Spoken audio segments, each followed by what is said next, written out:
Thank you so much, Sir Bob. Terrific analogies that you have come up with the water, always remembering the well. It's now my very great pleasure to introduce our next speaker, Dr. Wei Gao, who is Honorary President of the New Zealand Chinese Scientists Association. He's Professor of Materials Science and Engineering in the Faculty of Engineering at the University of Auckland.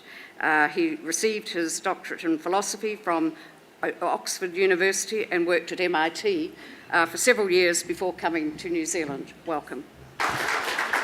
Thank you. Here. Okay.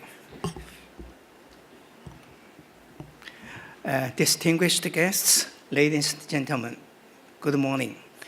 My talk today was not in such a large scale type of, it's more in my experience and the university in the research and the technological collaborations. Let me put this one. The topic is research collaborations with Chinese universities. Which one is going?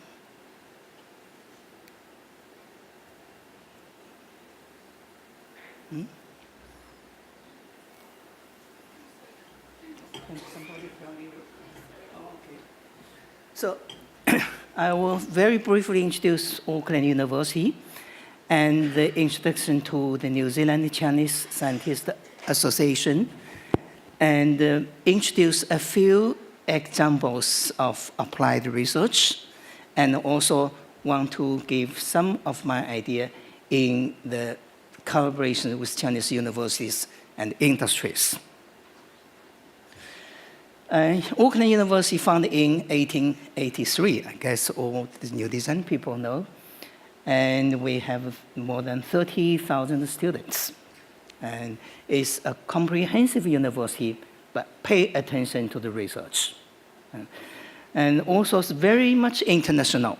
For example, we have something like more than 6,000 international students. And there are, the percentage, 43% is from China in undergraduates, postgraduate, especially in the postgraduate students. And the ranking in the world is high, but we find that if we want to keep this one, it needs enough support. Our VC complain, say the university, the government's support is too slow, too small. I have very briefly introduced myself. I'm the first group of the research students in China, and was the Sichuan University, and I received my university degree, PhD from Oxford, and now coming to New Zealand in 1992. Next one. The New Zealand Chinese Scientists Association established in 2001, basically with the students, with the members with the PhD degree, but also including experts in the different areas. We now have 250 members, and not only in so-called scientists, but including industry and agriculture and medical, commerce, arts, law, education, etc. So our job is in New Zealand to exchange the information between us, and also developing the collaborations with Chinese universities, institutes, and industries. Next one. This is a member of the executive committee. Next one, please. And we develop the collaborations with China, including the local science community and the universities, institutes, and some other, like the innovation centers. Next one, please.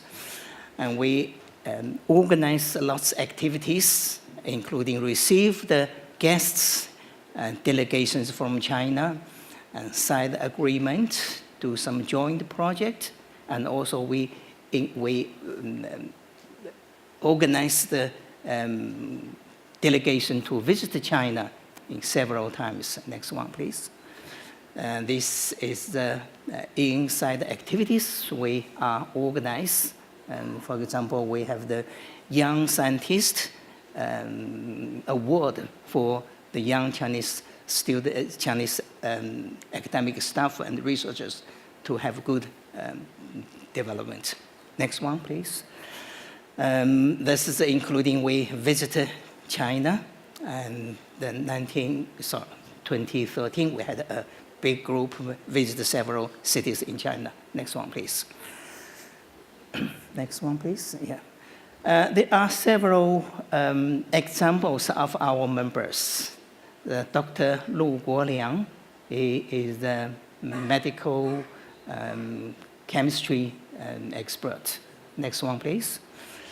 And Dr. Xun Xu, Professor Xun Xu, at the engineering school, is doing the Industry 4.0 for the smart manufacturing. Next one. And his work focused in vertical system, on horizontal system, etc. So I'm not going to read all this one. Next one. And Dr. Hu Aiguo is associate professor. His area is in the wireless transfer energy. Next one, please. Here is the application for the industrial, biomedical, consumer electronics, transportation, etc. Next one, please. Li Dan, Miss Li Dan is the molecular biologist. And he's developing the cancer medicine in several areas. Next one, please. This is my group. I have a group of about 25 people, mainly is PhD students. We work in 3 main areas: in nanomaterials, surface engineering, and their applications in energy and environmental technologies, because this is the most important area in the development. Next one.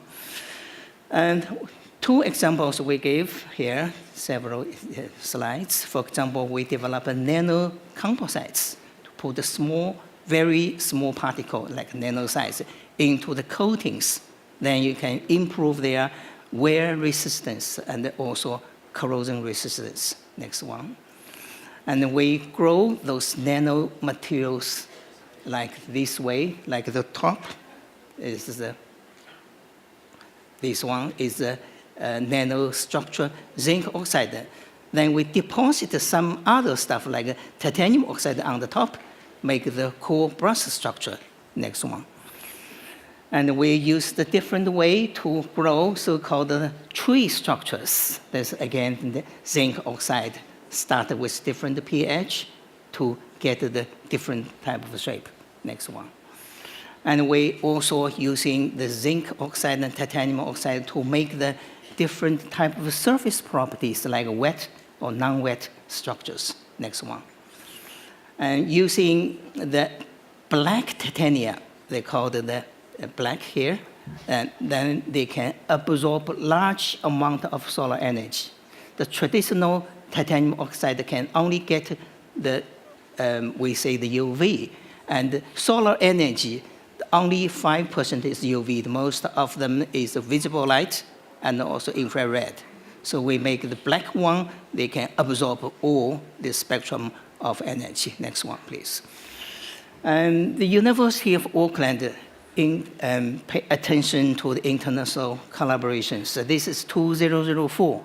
Our former VC, John Hood, and lead a group, well, including myself. We visited Tsinghua University and several Chinese universities, including Beijing University and the Chinese Scientific Association, etc., many in that time. So after that, the Auckland University and many groups, many things, and associates visit China and established close relations. Next one, please. And this is one example called the Three Brothers relation. Now it's more than 10 years. and our VC, and with Tsinghua University president and Qinghai University president, we established the close relations in several areas, including environmental technology and also advanced materials and nanotechnology. Next one. And we also hold international conference. And for example, 2 years ago, we had a big conference in material science and engineering with the Paul Chu, and also this is the opening of our VC. Next one, please. And we want to say, because New Zealand and China have very good relations, so our collaboration is easy and quite free. And also, we find that the two countries, although quite different, one is large, the other is small, but we have the common interest, especially for the innovation, is to government or promote this idea. And Auckland University is encouraging researchers and our teaching academic staff to do more collaborations with China. And the universities already established the Innovation Center in Hangzhou and as a platform. And Dr. Jacob will introduce more this afternoon. So we would like to use this opportunity to develop the collaboration with China, because the science and industry, the technology collaboration not only can help the economical development, but also improve, enhance the friendship between two countries. Next one. The Auckland University had lots of international students. We have a wide range of area subjects, and also the PhD student fees is very low, same as the domestic students. And we have the CSC supported PhD students, and they were free of the fees even. So we very welcome the students from China to study. And the Auckland University, we think, have very good students body, and the students work very well. Next one. The last one, we have the New Zealand-China Association established called the Young Scientist Award, and we already started, and we hope and